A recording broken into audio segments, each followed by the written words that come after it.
Assalamualaikum warahmatullahi wabarakatuh. Kembali lagi bersama Bincang Satwa Tani.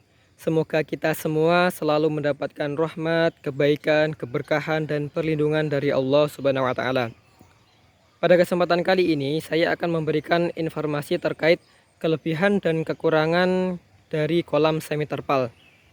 Kolam semi terpal sendiri merupakan kolam yang area pinggirannya menggunakan terpal dan untuk bawahnya berupa tanah. Nah, kita bisa lihat untuk kolam-kolam di sini panjang dan cukup lebar.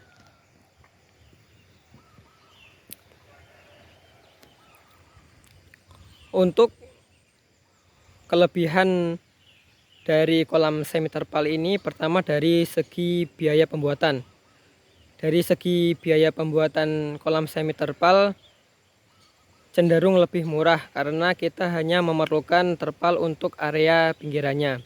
Berbeda dengan kolam full terpal atau bahkan kolam full beton yang memerlukan biaya yang lebih tinggi. Untuk kolam ini digunakan sebagai pembesaran ikan gurame, dan untuk sebelah sana dulunya juga digunakan sebagai pembesaran ikan gurame konsumsi. Akan tetapi karena masalah finansial, untuk saat ini digunakan sebagai pembesaran ikan koi. Selain kelebihan pertama berupa lebih murah, untuk kelebihan dari kolam semi terpal adalah air cenderung bagus karena dengan bawahan yang berupa tanah, dan tanah itu mengandung ion yang dapat menetralkan air, sehingga airnya pun cenderung bagus. Apalagi kita rutin untuk menambahkan air ataupun menggerocok istilahnya. Nah, kita bisa lihat untuk ikan koi-koinya.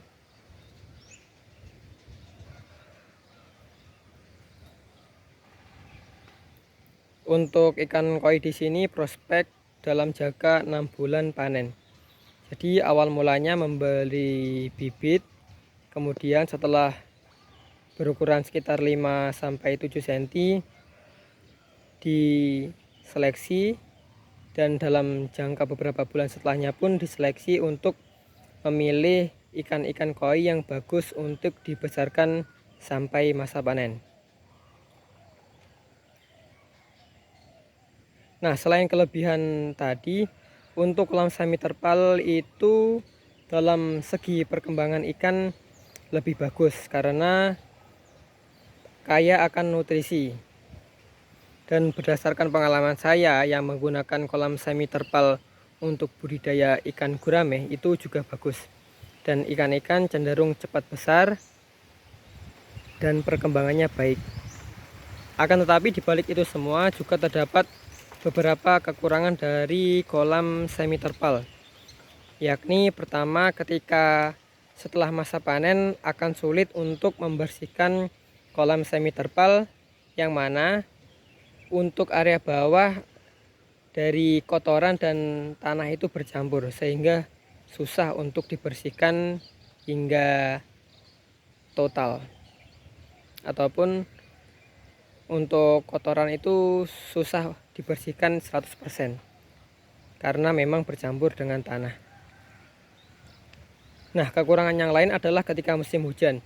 Ketika musim hujan itu untuk kolam semi terpal air sangat tidak stabil, sehingga sangat susah sekali ketika kita membudidayakan ikan gurame menggunakan kolam semi terpal. Dan untuk perawatan ikan di kolam semi terpal itu harus lebih teliti dan cermat. Nah, selain itu berdasarkan pengalaman saya ketika kita menggunakan kolam semi terpal untuk budidaya ikan, itu ketika ikan terkena sakit akan susah untuk mengobati karena obat yang kita berikan cenderung meresap ke bawah tanah dan tidak bisa tercampur rata di air.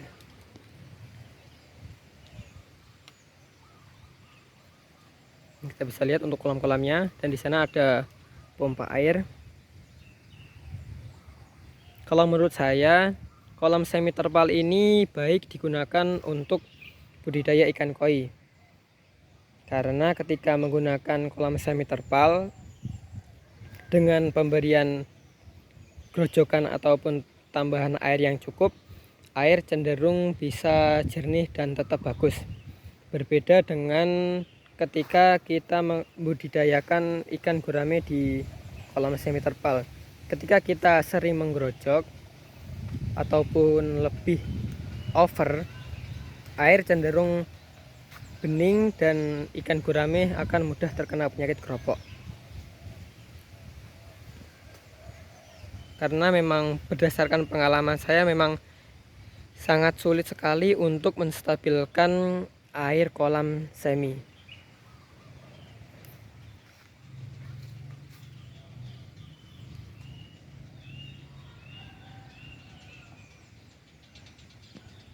Nah, untuk area sana sudah ada persawahan,